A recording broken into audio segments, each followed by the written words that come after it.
What's up, everybody? This is Libra Reese with some more Guild Wars 2 footage. I am again playing Engineer, this time with a pistol shield build instead of pistol. And I believe this time I actually have all my traits, so I'm not being a moron like in the last video. Anyways, this match was an extremely close match. I think the score, like the winner, was determined by 5 points. I'll let you find out who it was, so I don't spoil anything for you. But it was a very intense match. As I said before, I am running Pistol Shield, which is a more defensive spec compared to Pistol. I am still running an Elixir build. I have the Elixir Heal, and then I have the 3 Elixir utility skills. And then I'm running Supply Drop as my elite, which stuns people when it drops, and then it also has health kits and a turret, which is very helpful. So this is definitely more for holding points. You can survive a bit longer with the shield because the shield has some knockback skills and you can reflect projectiles and that kind of stuff, which is really nice.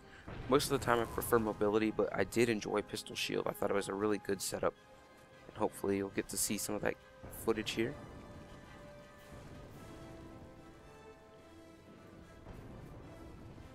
So it looks like we start out by capping all 3 points actually.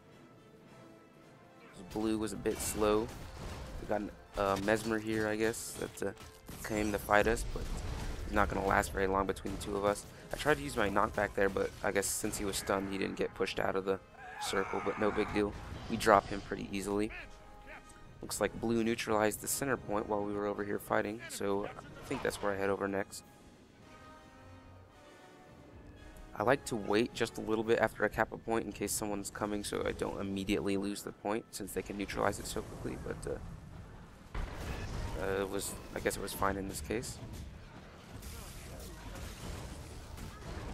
I'm not sure exactly what spec I'm running. I think it might be just damage and survivability. I don't know what trait points or anything I have, but definitely had a lot of survivability. I think it automatically, when I hit 25% health, it automatically pops the Elixir S, maybe? I think that's the one that makes you extremely small and invulnerable to conditions. Just fighting some guys out in the open. I probably should have headed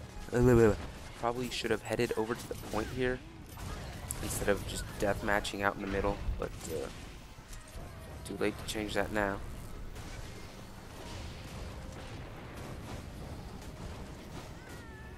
Finishing that guy off. A lot of the times I find it's better to finish him off with your weapons instead of stomping him, because doing so makes you a lot more vulnerable and you're immobile. Being immobile for too long in Guild Wars 2 is just a death sentence because of how active the combat is, so you always gotta be moving.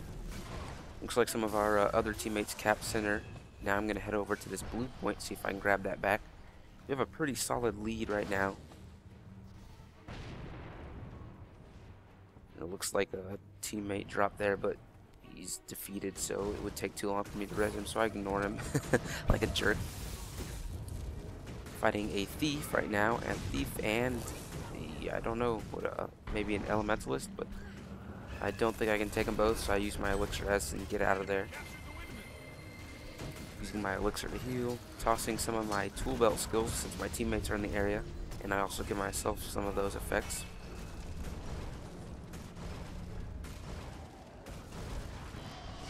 Not doing very much damage, it looks like. It's just a little bit of pressure. I back off and decide to head to the other point since there's a lot of fighting over at the one I was just at. Since the game mode is Conquest, I try to focus, well, when I'm playing to win, I try to focus on capping the points rather than just death matching out in the open. But Blue does have control, and this part was kind of interesting. Since there was another engineer here with turrets, I find it very difficult to find engineers to fight engineers that are spec'd fully for defense and with turrets and stuff, because they can just last so long. I don't, especially with this build, I don't put out enough DPS to wear them down. I definitely need the help of a teammate, which is good for those of you who want to play a defensive and supportive specs, but you can last an extremely long amount of time. And I found that Guardian, Engineer, and Necromancer can all be particularly built that way. To some extent, every profession can be built extremely survivable, but in playing Structured, I definitely found that Necro, Guardian, and Engineer could survive the longest when built right. Blue's catching up in points, neutralizing center. I do like how ArenaNet set the points to neutralize a lot quicker than the capture, because it allows the teams to catch up more. Well, not necessarily catch up, but to even the playing field a bit. Like, say blue had 3 points and they're close to winning the game. If we're just able to neutralize those instead of fully capture, we can halt it and put it. And basically, the game's in an extremely intense situation there with 3 neutralized points. Everyone fighting for those points.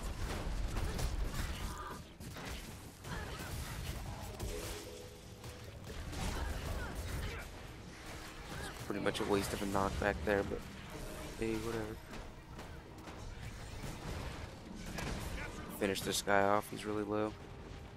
I think my bleeding may have finished him off there.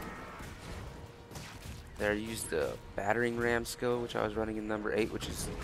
Okay, so I wasn't actually running 3 elixirs for utilities. I was using battering ram, which is a gadget, I believe, and it knocks back people. And its tool belt skill, F3, launches the ram head in like a long straight line, and if it hits an enemy it cripples them, which was nice but very hard to aim, so in some cases it wasn't too useful, but when I could land it was definitely very helpful.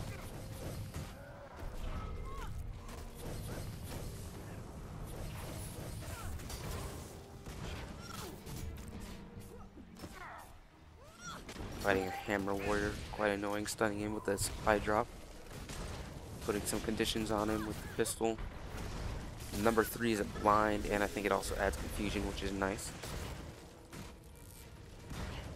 This build doesn't put out too much damage, but it's definitely a pain to fight just because it's so survivable, and because you can kite pretty well, and because you got the defensive abilities.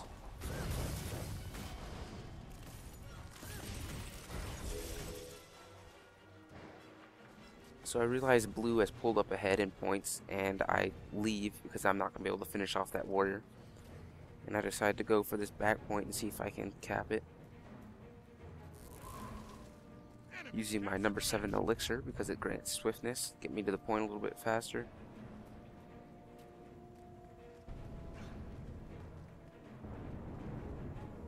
And here's where that engineer is set up really good, and there's really not much I can do. I do not have anywhere near enough DPS to take out him and the turrets, and even just taking out a turret is a struggle to some extent. Fail use of the knockback. Again, I decide I'm not going to be able to kill this guy in time, so I decide to go off for a point that could be easier to capture, hoping to stop blue from gaining points so quickly. So now that blue has all 3 points, they're pulling up really quickly. Now that can't talk. Ugh. Anyways, now that blue has 3 of the points, we really need to cap or neutralize their points so that we can catch up and maybe pull ahead, maybe at least not lose so badly. So I neutralize center and cap that for us real quick. Then I head over to this blue point to see if I can neutralize it. I ignore the already neutralized point since I was hoping some red people were over there already fighting for it. And while a teammate was fighting the engineer that was holding this point, I quickly neutralized this point and begin to cap it.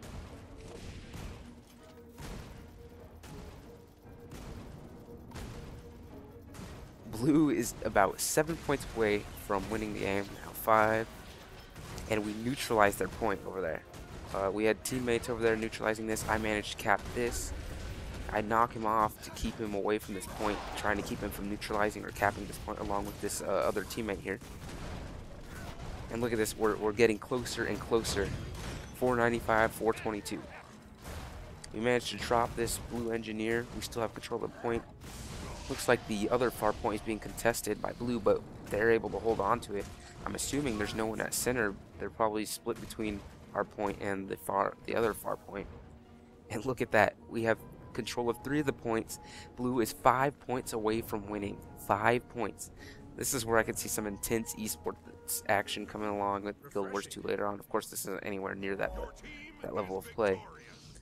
But it shows the potential of Conquest. Initially, I didn't really like Conquest, but matches like this kind of make me want to change my mind. Not entirely convinced, but yeah, that's some more engineer gameplay. I guess it is what it is. It's Liberice out.